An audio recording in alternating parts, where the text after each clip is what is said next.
الصلاۃ والسلام علیک یا رسول اللہ وعلی آلک واصحابک یا حبیب اللہ، الصلاۃ والسلام علیک یا نبی اللہ وعلی آلک واصحابک یا نور اللہ۔ میٹھے میٹھے اسلامی بھائیوں، درود پاک پڑھنے کے بے شمار فضائل و برکات ہیں۔ حضرت ابو ہریرہ رضی اللہ تعالیٰ عنہ سے مروی ہے، رسول اللہ صلی اللہ تعالی علیہ وسلم نے فرمایا، جمعرات کے روز اللہ عز و جل اپنے فرشتے بھیجتا ہے جن کے پاس چاندی کے کاغذ اور سونے کے قلم ہوتے ہیں۔ وہ جمعرات کے دن اور جمعے کی رات مجھ پر کثرت سے درود پڑھنے والوں کے نام لکھتے ہیں۔ طریقے سے تیاری ہوتی ہے جمعرات کی رات، فرشتوں کے پاس چاندی کے کاغذ ہوتے ہیں، سونے کے قلم ہوتے ہیں، اور وہ جمعرات کی رات اور جمعہ کے دن درود پڑھنے والے جو ہوتے ہیں ان کے نام اس میں لکھتے ہیں۔ سبحان اللہ سبحان اللہ۔ نبی علی الحبیب صلی اللہ تعالی علی محمد صلی اللہ علیہ وسلم۔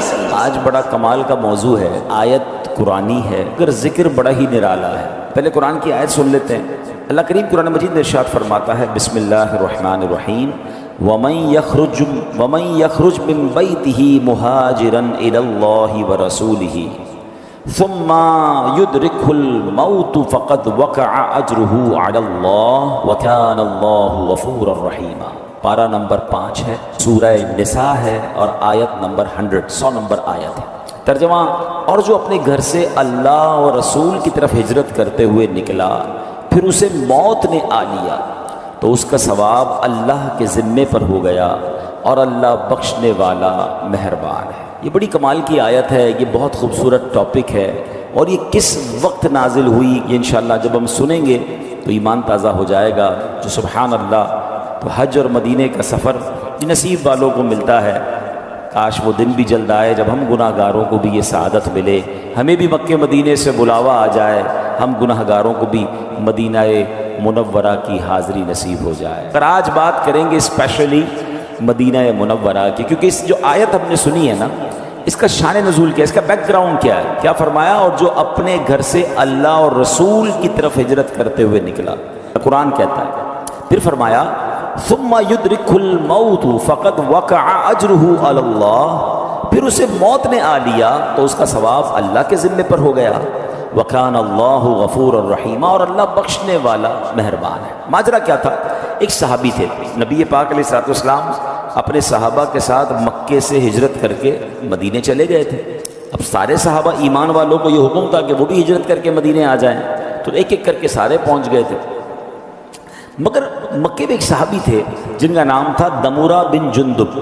اب ان کا یہ مکے میں رہ گئے تھے، ان کو بھی ہجرت کا حکم تھا۔ اب یہ کسی مجبوری کی بنا پر ہجرت نہیں کر پائے تھے، عمر ان کی بہت ہو گئی تھی، بیماری بھی بہت زیادہ تھی۔ ظاہر ہے کہ آج کل کا تو ٹریول نہیں ہے نا کہ ویل چیئر پہ بٹھا کے جہاز میں بٹھایا اور فوراً دنیا کے ایک کونے سے دوسرے کونے لوگ بیماروں کو بھی پہنچا دیتے ہیں۔ پہلے تو اونٹوں پر، گھوڑوں پر سواری ہوتی تھی، تو اس میں کئی دن سفر ہوتا تھا۔ یعنی بتایا جاتا ہے کہ مکے سے مدینے جو آج ٹرین کے اندر 2.5 گھنٹے میں بندہ پہنچ جاتا ہے اور گاڑی کے اندر 4-5 گھنٹے میں پہنچ جاتا ہے، اس زمانے میں 7 دن اور 7 راتیں لگتے تھے۔ 7 ڈیز کا سفر تھا جس میں دن بھر سفر ہوتا تھا، رات کسی ریگستان میں پڑاؤ ڈالنا پڑتا، جب جا کے لوگ مکے سے مدینے پہنچتے تھے۔ تو اب کیا ہوا کہ وہ جب بیمار تھے نہیں جا پا رہے تھے، لیکن ان کا دل بڑا مچلتا تھا، وہ نبی پاک کی یاد آتی تھی، آقا علیہ الصلوۃ والسلام کے دربار میں جانا تھا۔ تو انہوں نے اپنے اہل خانہ سے کہا کہ میرا سامان باندھو اور مجھے سواری پہ بٹھا دو۔ میرے پاس مال تو ہے نا، میں سواری تو استعمال کر سکتا ہوں، تو مجھے سواری پر بٹھا دو۔ گھر والوں نے کہا آپ کی طبیعت ٹھیک نہیں ہے، آپ اتنا لمبا سفر کیسے کریں گے، اور آپ اتنا ٹریول اکیلے کیسے کریں گے؟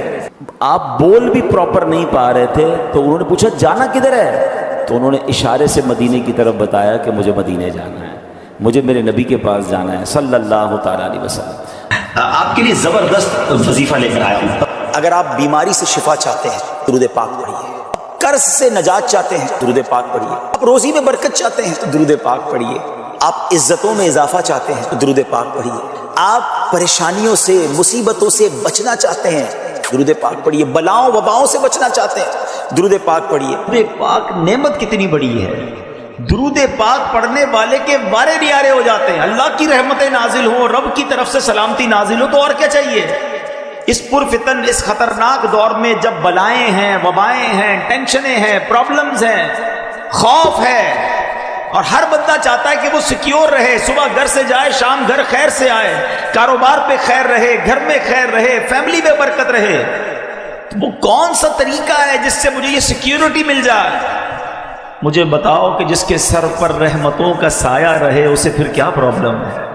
اور اللہ کی رحمت کس کے ساتھ ہے کہ جو ایک بار درود پاک پڑھے اس پر 10 رحمتیں نازل کی جاتی ہیں۔ اب کیا کیا، جب بڑی انہوں نے ضد کی، ورنہ آپ کو اندازہ ہے کہ بندہ بیمار ہو، اتنی بڑی عمر ہو تو گھر والے کہیں نہیں جانے دیتے، مگر آپ کا شوق ایسا تھا، آپ کی تڑپ ایسی تھی کہ آپ کا سامان سواری پر رکھا اور آپ کو اس سواری پر بٹھا دیا اور آپ کی سواری چل پڑی۔ اللہ اکبر! ہیں کیسا شوق ہوگا کہ اس عمر میں کہ جب بندے میں ہمت نہیں ہے، آپ اکیلے سواری پر بیٹھ کر روانہ ہو گئے مدینے کی طرف۔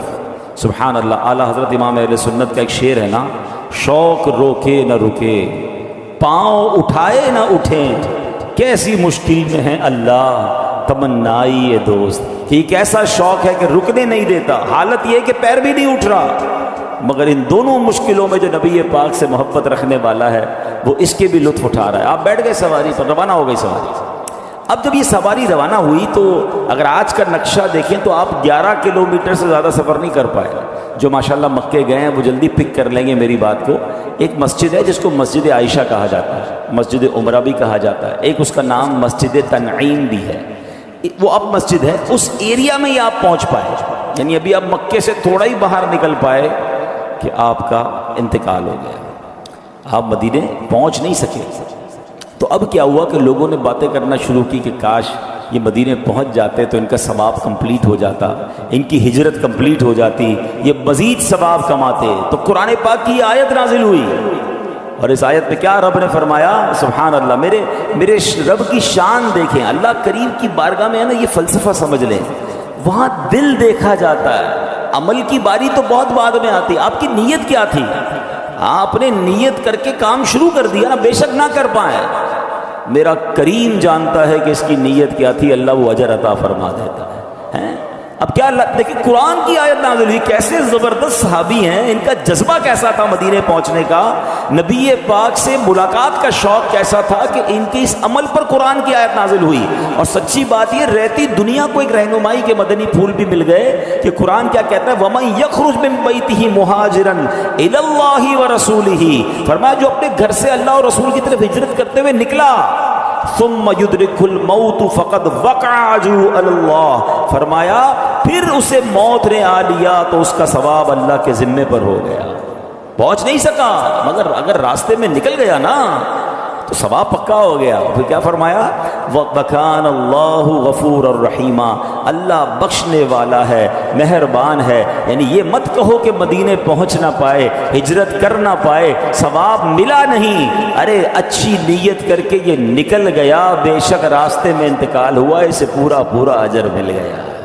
سبحان اللہ، سبحان اللہ۔ اب دو باتیں اس واقعے سے جو سیکھنا ہے، آج ہمیں جو میسج لینا ہے وہ دو باتیں ہیں۔ پہلی بات تو ہمیں یہ سیکھنی ہے کہ نیت کر لی آپ نے، پکی نیت ہے تو اللہ اس کا ثواب عطا فرما دیتا ہے۔ مجھے 2-3 واقعات یاد آ رہے ہیں۔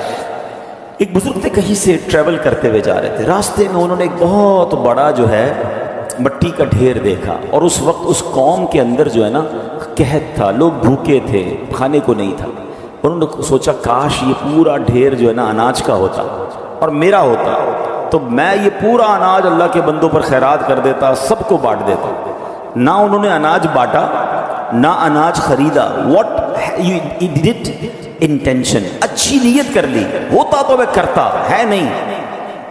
سبحان اللہ، اللہ کی طرف سے حکم ہوتا ہے کہ میرے اس بندے کے نامہ اعمال میں یہ جتنا اناج خیرات کرنے کی اس نے نیت کی تھی اتنا ثواب لکھ دیا جائے۔ انما الاعمال بالنیات۔ کچھ روایتوں میں یہ پڑھا کہ اللہ پاک کی بارگاہ سے فرشتوں کو حکم ہوتا ہے کہ میرے اس بندے کے نامہ اعمال میں یہ نیکی لکھ دو۔ کہا یا اللہ ہم تو کرامن کاتبین ہیں، ہم تو ساتھ ہیں اس نے یہ نیکی کی نہیں ہے۔ ارشاد ہوتا ہے کی نہیں ہے مگر اس کا ارادہ تھا، اس کی نیت تھی کہ میں نے کرنی ہے۔ تو سبحان اللہ، انسان اپنے ذہن میں اچھی اچھی نیتیں رکھے۔ ادھر تو نیتیں بھی بری ہوتی ہیں، پیسے آئیں گے تو صدقہ خیرات کروں گا، یہ نیت نہیں بنتی۔ پیسے آئیں گے تو فلاں خواہش پوری کروں گا، فلاں غلط کام کروں گا، ماں